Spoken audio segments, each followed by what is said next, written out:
Alam mo ba na meron na namang isang malaking kumpanya ang aalis sa PSE? At hindi lamang ito basta-basta kumpanya.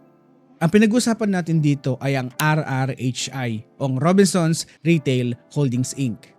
Ang mga brands and stores na hawak ng kumpanya ay kilalang kilala ng mga Pilipino. Naandito ang Robinsons Supermarket, Robinson Department Store, Uncle John's, South Star Drug, Handyman, Robinsons Appliances at marami pang iba. Pero ang mas pinakamalaking tanong, kung ang stock market ay para sa mga lumalagong kumpanya katulad ng RRHI, bakit maraming mga kumpanya ang umaalis kaysa sa pumapasok?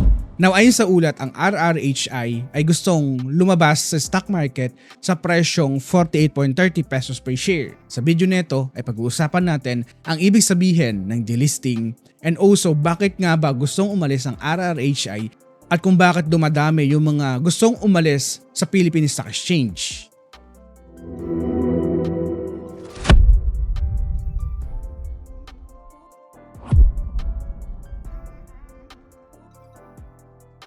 Naunahin na natin dito sa pinaka-basic. Kapag ang isang kumpanya ay listed sa stock exchange, ibig sabihin pwedeng bumili at magbenta ng mga shares ang publiko. So parang mayroon siyang sariling pwesto sa public market ng mga investment. Pero kapag sinabi nating nag-delist ang kumpanya, ibig sabihin aalis siya sa stock exchange. Hindi na siya publicly traded. Hindi na basta-basta makakabili ng shares ang mga ordinaryong Pilipino katulad mo at katulad ko sa public market. So sa simple analogy natin ganito, isipin mo meron kang negosyo sa malaking palengke. Dahil nasa palengke ka, exposed ka sa public, may rules, may renta, may reports, may standards, at araw-araw tinitignan ng mga tao ang presyo ng paninda mo. Pero kung pakiramdam mo as an owner, hindi na worth it na i-public, magkaroon ng public exposure ang business mo. So pwede mo sabihin na aalis na tayo sa palengke o isasarado na natin ang ating business dito sa palengke at tayo-tayo na lamang magpapatakbo itong ating gagawing private company. So ito yung pinaka-simple terms pagdating sa delisting. Pero hindi ka pwedeng basta bigla-bigla ka na lamang aalis. So sa PSE kasi merong rules. Kailangan may approval also at kung voluntary delisting ang gagawin mo, dapat mayroong tender offer na tinatawag. So meaning bibigyan ng chance yung mga public owner na ibenta yung shares na hawak nila sa specific price. So ito yung example ng rules sa PSE from section 1 to section 4.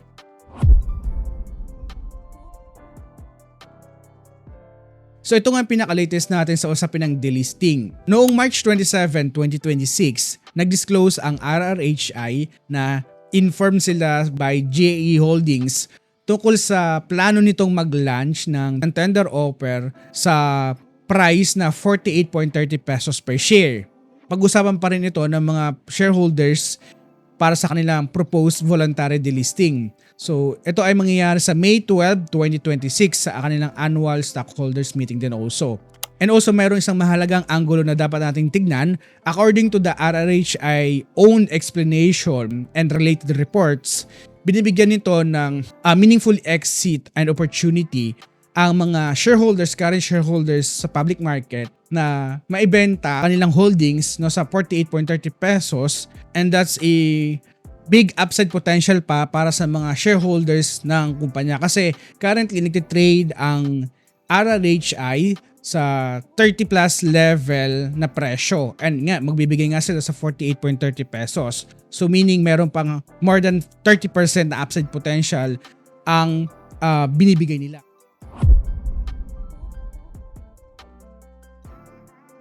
Ito ang madalas na hindi nagigets ng maraming tao.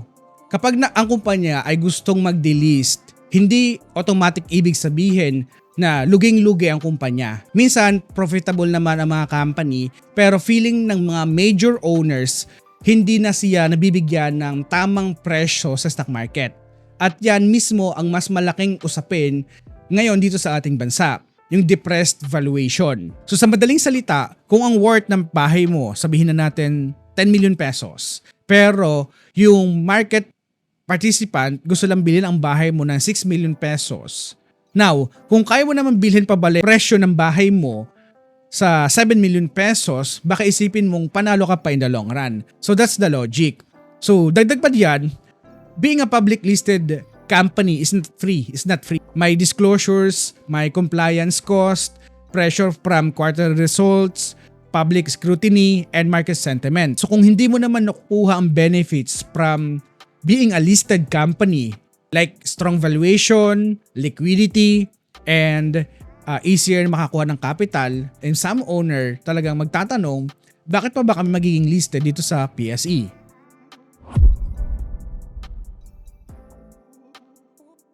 Dito na pumapasok ang mas malaking story. Hindi lang RRHI ang gumagawa nito.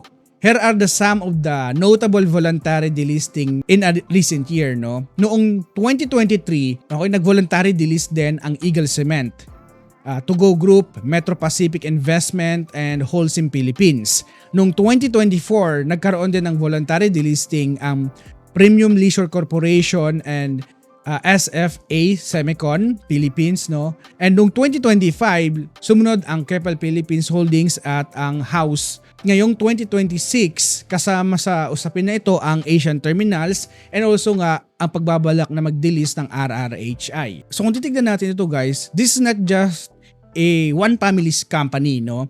This is not just a one sector. Kung titignan natin, nagkakaroon na ng pattern dito.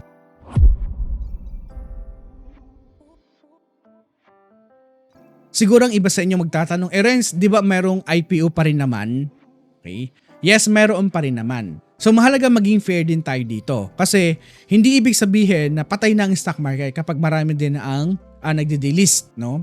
In fact, kung titignan natin, noong 2024, mayroong 3 IPOs. So naandyan ang Oceana Gold, Citicorp Energy, and NextGen Energy.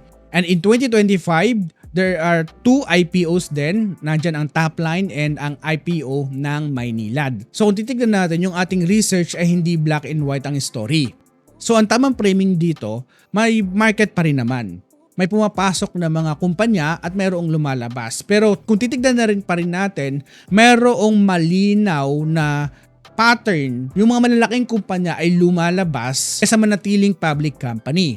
At yan ang dapat nating bantayan. Kasi kapag ang sentiment ng mga big businesses, mas okay na kaming maging private kaysa maging listed sa PSE. They tell us something about valuation, liquidity, and investor appetite in the market.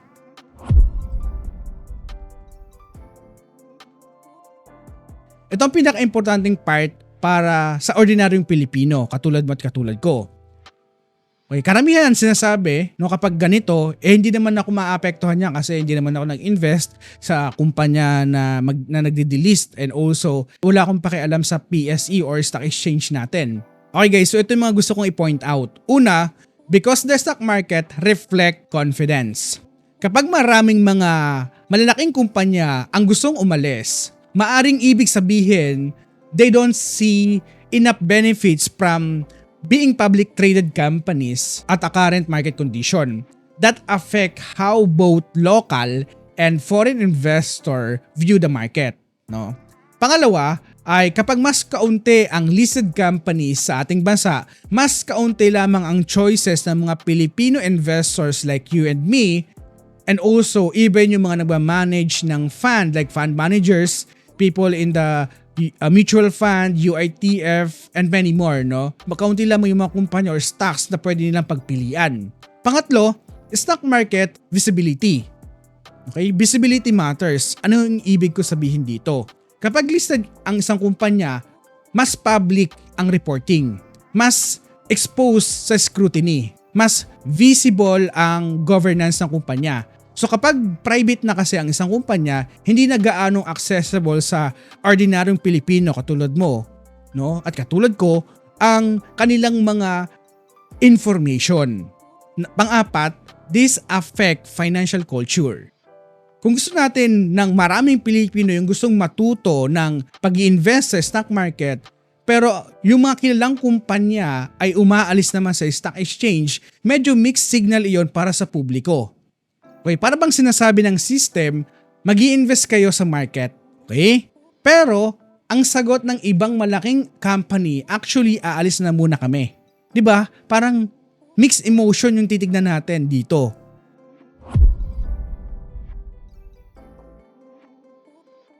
Okay, now ngayon ang tanong, Renz, okay, maganda naman yung point mo, naiintindihan ko. Pero ang tanong ko naman ngayon, sino ang panalo at sino naman dito yung talo sa delisting? So para sa akin ang sagot ko ay depende. So, ang ibig ko sabihin, kung ikaw ay minority shareholders at okay sa'yo ang offer price, pwede kang matuwa, no? Or maibenta ito sa malaking presyo. Instead na naka-stack yung pera mo nang hindi naman masyadong gumagalaw ang presyo, no? May chance ka na mag-exit at a premium price. So example natin in other cases, no, sa ATI, sa Asian Terminal, ay nag-issue sila ng tender offer na 36 pesos per share. So that's around 49 premium of its 1-year VWAP. And kung titignan natin, House ay nag-issue ng 10.42 pesos per share for a delisting tender offer covering up to 581 million shares. Kung maniniwala kang sobrang mura pa rin ng buyout price versus sa future value ng company, baka ma-feel mo na lugi ka. Kasi after the company goes private, kung sakaling mas lumaki ang tunay na presyo o tunay na value nito, hindi ka na makakasabay bilang public investors. So minsan, ang delisting ay parang binabayaran ka ngayon para umalis as a shareholders. Masakit nang tignan o isipin, pero ganun talaga yung pangyayari. Ganun talaga ito.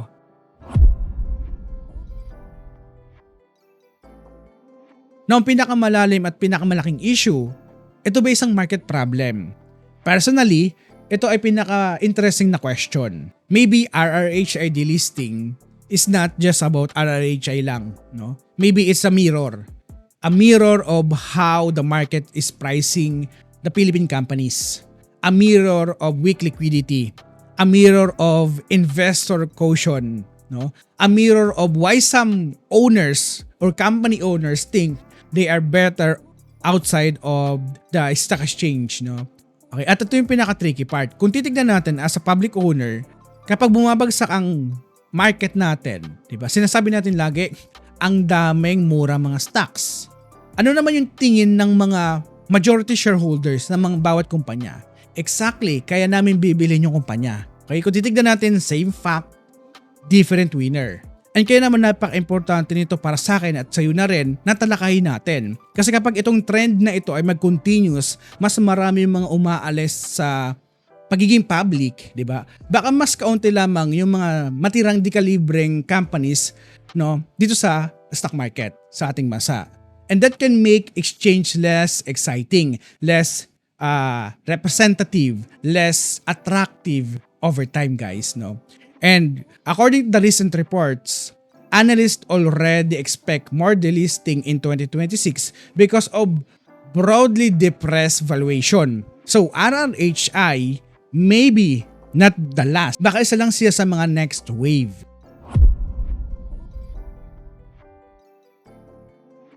So bago ko tapusin tong video neto, ano ang pinaka-bottom line dito? Yun nga, RRHI ay mag-possible delist at 48.30 pesos per share. It is not just about corporate news.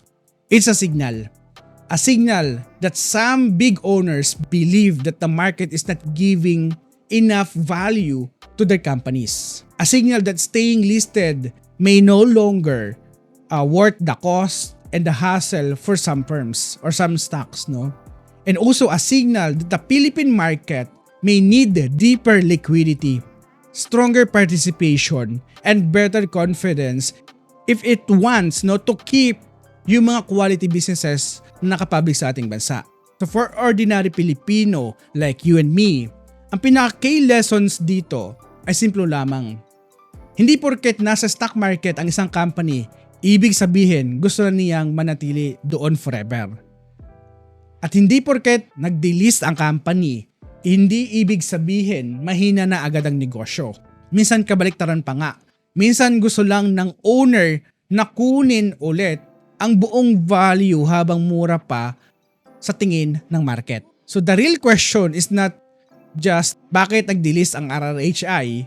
But the bigger question is, bakit ganito ang tingin ng market sa mga malaking kumpanyang Pilipino? At yan ang conversation na dapat nating bantayan in the coming months, no? Pwede mo itong puntahan na ating PSE Warrior Academy. So dito ay merong more than 15 hours na structured videos na nakafocus lamang sa fundamentals.